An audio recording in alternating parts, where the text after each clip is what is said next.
Sabe quem você é quando sua dupla não tá por perto? Eu não tô falando de dupla só de namorado, namorada. Aquela pessoa que tá com você em todos os momentos. Pode ser o seu melhor amigo, pode ser alguém da sua família, sua mãe, seu pai, seu irmão. Pensa bem, quem você é quando a sua dupla não tá por perto? Pois então, eu passei muito tempo da minha vida sem saber quem eu era. Sabe quando você não sabe mais quais são seus gostos, quais são suas prioridades, suas metas de vida? Eu não estava conseguindo mais me enxergar como um ser individual, um ser unitário. Eu demorei muito tempo pra saber que eu tava vivendo numa simbiose. Sabe quando não existe mais o eu gosto disso, existe o nós gostamos disso? Nós gostamos dessa série, nós gostamos dessa banda. Quando um era convidado pra uma coisa, é lógico que o outro também era. Quando um começava um hobby novo, é lógico que o outro começava também. Eu não tinha os meus próprios rolês, eu não tinha os meus próprios amigos, eu não tinha mais os meus objetivos pessoais, não tinha mais meus objetivos profissionais. Bom, esse foi meu caso, mas imagino que qualquer relação, seja amorosa, seja familiar, seja de amizade, em que você se anula o tempo inteiro, até perder a sua personalidade, você não saber mais quem você é, pra tentar se encaixar na vida do outro ou no que o outro quer que você seja, pode ser classificada como uma relação de simbiose? Não sei, talvez. Isso tudo foi assunto da minha terapia mais ou menos um ano atrás, quando eu terminei um namoro de 9 anos com um homem, após perceber que eu era lésbica e estava vivendo numa relação de simbiose. E o ponto-chave disso tudo, que foi discutido numa dessas sessões de terapia, é que eu vivi tanto tempo me anulando, e esse anular não foi só nesse último relacionamento. Antes desse eu vivi um outro de 3 anos que foi bem parecido, e antes disso eu vivi dentro de uma igreja evangélica, eu cresci dentro de uma igreja evangélica, que eu me anulava ao máximo. Então eu passei tanto tempo me anulando e vivendo para o outro e não para mim, que pode ser esse um dos motivos em que eu nunca percebi que eu pudesse ser lésbica. Porque isso é uma descoberta muito interna, né? Você precisa estar certa de quem você é, você precisa estar conseguindo se enxergar e não vivendo a vida do outro ou vivendo como o outro quer. Eu comecei como qualquer pessoa, vivendo a vida que o outro quer, porque você com 5 anos de idade, que não sabe nem o que você vai comer, você vive a vida que seus pais querem que você viva. Mas com 5 anos, ok, né, gente? Tudo certo. E foi com 5 anos que eu comecei a frequentar a igreja evangélica junto com meus pais.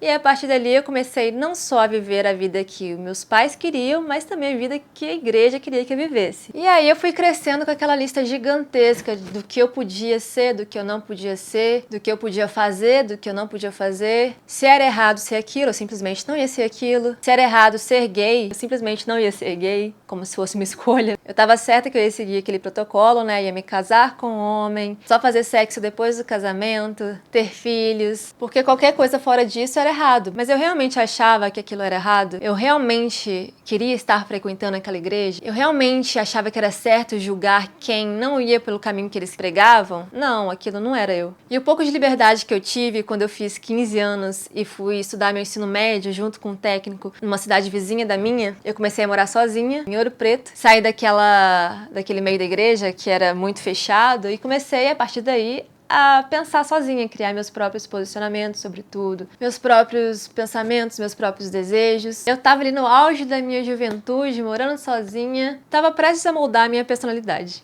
Comecei a namorar, e era aquele namoro com uma paixão avassaladora, em que a gente não desgrudava, não conseguia se imaginar longe do outro, preferia morrer do que não ter o outro mais na vida. E mais uma vez eu me anulei, né? Vivi a vida do outro, os mesmos hobbies, os mesmos amigos, a mesma família. Eu tava ali totalmente imersa e vivíamos como se fôssemos uma pessoa só. Com 19 anos eu me formei, voltei pra minha cidade e acabamos nos afastando, né, um pouco. E, de novo, o pouco de liberdade que eu tive foi suficiente pra eu perceber que não era aquilo que eu queria. E terminamos. Aí, gente, o momento que eu tive pra começar a me descobrir, me entender, o que eu fiz? Entrei de novo num relacionamento. E, gente, longe de mim de estar aqui fazendo discurso contra namoros, eu não sou a pessoa apropriada pra ser contra namoros, tá bom? Mas o que eu quero dizer é que eu cheguei aos 28 anos sem saber quem eu era. Eu não tive espaço e liberdade pra me descobrir. 9 anos foi o tempo que durou esse namoro. Eu saí do interior de Minas, que era onde eu morava, pra ir pro Rio de Janeiro, e por pura paixão. E mais uma vez eu me anulei, mas dessa vez numa escala muito maior. Eu vivi 100% a vida do outro, 100% mesmo, porque eu tava longe da minha família, né? A família do outro virou a minha família, os amigos do outro virou os meus amigos. O estilo de vida do outro se tornou o meu estilo de vida. O mais louco é pensar que todos ali me viam feliz, eu me via feliz. E fazendo uma comparação bem rasa, viu, gente? Vocês lembram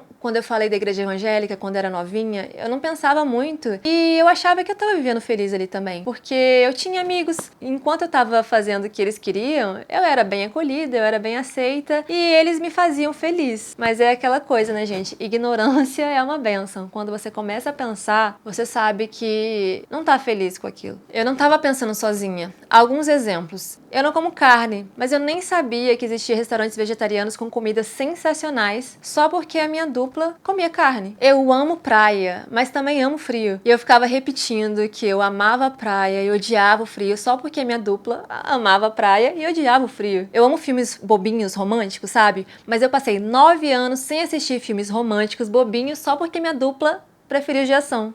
Eu não tava pensando.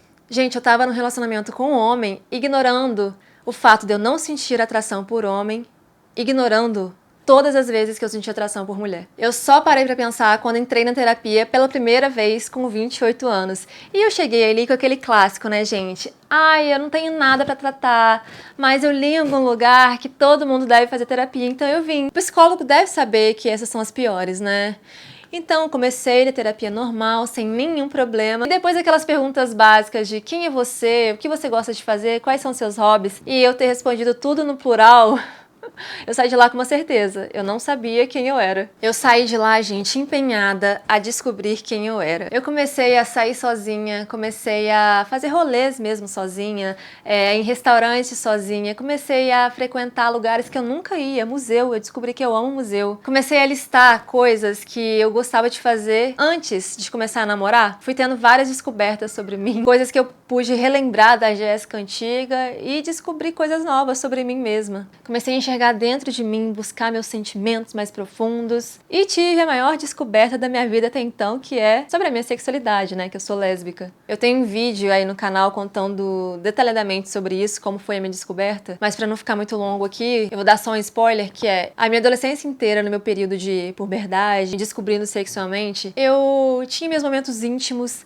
assistindo vídeo de mulheres, entende? Mesmo assim, eu continuava achando que eu era hétero. Em 3 meses eu terminei o namoro, me assumi pra internet, me assumi pra família, me mudei, comecei a morar sozinha com meus cachorros e a minha vida começou a ser assim. Eu acordava cedo, passeava com o cachorro, ia treinar, voltava, fazia meu cafezinho, arrumava a casa do meu jeito, tinha meus momentos de lazer sozinha, assistia minha série preferida, ouvia minha playlist preferida, ia dormir plena, feliz, sabendo que o que eu tava fazendo naquele momento era exatamente o que eu queria estar fazendo, sem cobranças de ninguém, sem depender de ninguém, sabe? Eu tava vivendo por mim mesma. E ao mesmo tempo que eu tava vivendo o momento mais louco, confuso, desafiador da minha vida, em que eu descobri lésbica, me assumi pra internet, pra família, terminei um namoro de 9 anos, sofri muito hate, perdi seguidor, perdi trabalho, perdi minha segurança, tinha 1 milhão de coisas passando pela minha cabeça, eu tava com muito medo, mas pela primeira vez eu tava conseguindo respirar, sabe? Eu tava feliz, tava leve, tava orgulhosa de mim mesma e muito ansiosa pra tudo que eu ia viver dali pra frente. Foi muito gratificante, sabe? E agora, 1 ano depois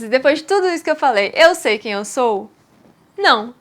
Tem várias lacunas que eu quero preencher, eu fico procurando sentido na minha vida, sabe? No meu trabalho. Às vezes eu tô bem, às vezes não. Eu já me peguei tentando me rotular, me encaixar em algum lugar várias vezes. Mas pra quê, né, gente? Ninguém tem a mesma opinião pra sempre, ninguém tem os mesmos gostos pra sempre. A gente tá sempre mudando, né? Então, o que a gente tem que ficar de olho é, a gente tá fazendo isso por nós mesmos ou é pelo outro? Estamos sendo influenciados diretamente ou indiretamente por outra pessoa ou aquilo tá vindo genuinamente de dentro de nós? O que eu quero dizer é que se encontrar não é se rotular, é tá bem com quem você é, com a sua verdade, encontrar a sua essência, talvez. Gente, é um exercício contínuo que eu ando fazendo o tempo inteiro, mas de maneira leve, sem cobrança, sabe? Sem pressa. Mesmo não sabendo 100% quem eu sou, pela primeira vez eu tô vivendo um momento da minha vida em que eu tô sendo verdadeira comigo mesma, tô sendo respeitosa comigo mesma e tô tentando resgatar aquela Jéssica antes de começar nos namoros.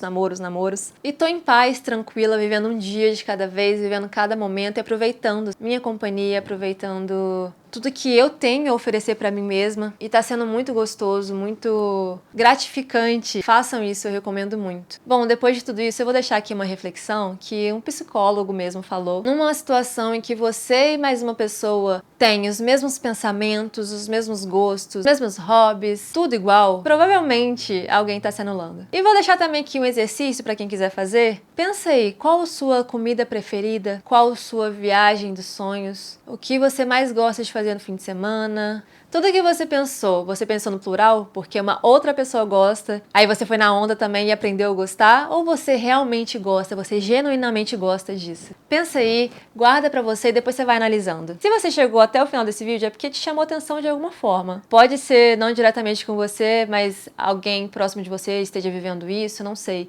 Mas eu espero que tenha te ajudado de alguma forma a ter alguns pensamentos e reflexões sobre o assunto. E é bom a gente falar sobre isso, ter um pouco dessa discussão, porque eu queria que tivesse me falado lá atrás, quando eu era só uma adolescente, criando a minha personalidade. Comentem aí que eu vou ler e responder tudo. E é isso. Beijos e até a próxima!